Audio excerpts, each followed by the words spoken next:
নমস্কার, আরও একটি গুরুত্বপূর্ণ চাকরির আপডেট নিয়ে চলে এলাম। আপনারা দেখছেন আপনাদেরই প্রিয় বিশ্বস্ত চ্যানেল। বন্ধুরা, এইমসে নতুন করে কর্মী নিয়োগের বিজ্ঞপ্তি প্রকাশিত হয়ে গেছে।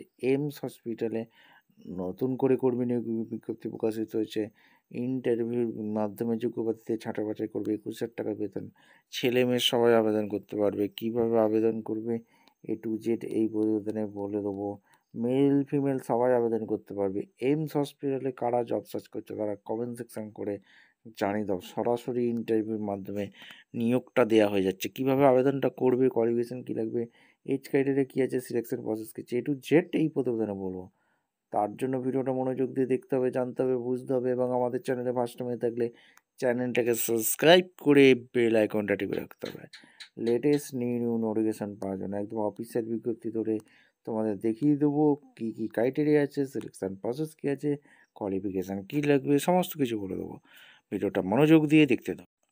আচ্ছা, একদম অফিসিয়ালি নোটিফিকেশান আছে। নোটিফিকেশানটা ভালো করে চেক আউট করে নেবে। All India institute medical science Nagpur থেকে ভ্যাকেন্সি রিলিজ করেছে।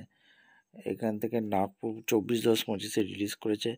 Recruitment for the post project nurse under the funded research প্রজেক্টে নিয়োগ করছে। মহারাষ্ট্রে ভ্যাকেন্সি রিলিজ করেছে। যারা ইন্টারেস্ট আছো প্রজেক্ট নার্সে নিয়োগ করছে, এই গুগল ফর্মটা ফিল আপ করতে হবে, ঠিক আছে। আর এখানে 6 মান্থের এখানে কন্ট্রাকচুয়াল জব হবে।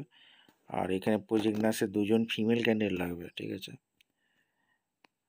আবেদনপত্রটি ফিল আপ করতে হবে। আবেদনপত্রটি এখানেই দেওয়া আছে। এসেন্সিয়াল কোয়ালিফিকেশান তোমাদের লাগছে minimum second class CGPA 3 years general nursing and midwife course যে কোনো এগ্রিকালচার ইউনিভার্সিটি এইসব পাস ক্যান্ডিডেট আছে। 21,600 টাকা পার মান্থ। স্যালারি আছে বিলো 35 ইয়ার্স।